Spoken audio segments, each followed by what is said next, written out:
Hi guys, once again this is part 3 of our concoction. If you remember part 1 and part 2, yes, and I want to show you the final result. We have even started we have already started even taking it. Yeah, there goes. Sorry, my lighting is a little bit poor, but yeah, as I prepare some ugali. The ugali, yes, yeah, pure Kenyan food.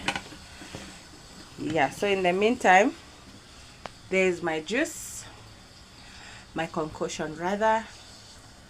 We have already started taking some bit of it. I had some here I was testing. Sorry for the bowl, but yes, yeah, and this is good for your health. Okay, ginger can be harsh. It gives some of us ulcerations. It can be really harsh for the stomach. You get gastritis for some, so it is good to take this while having, you eat well, then take just maybe half a glass.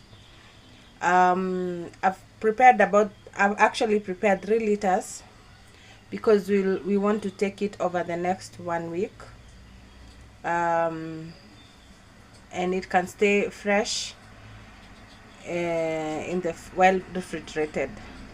But for those people who want instant doses, yes, you can prepare, yeah, just little for a day or two.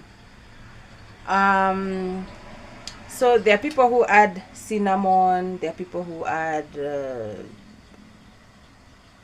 other flavors that they would like to add, mint and stuff like that. That is choice, that is your choice. And of course also oranges are added, but oranges tend to become sour over time. So as for me, I just went with the garlic, no, with ginger, lemon and pineapple, and then honey, and that's it. So this will be able to last us about a week or so. Yeah, because we are a large family. Yes, I'm a proud mother.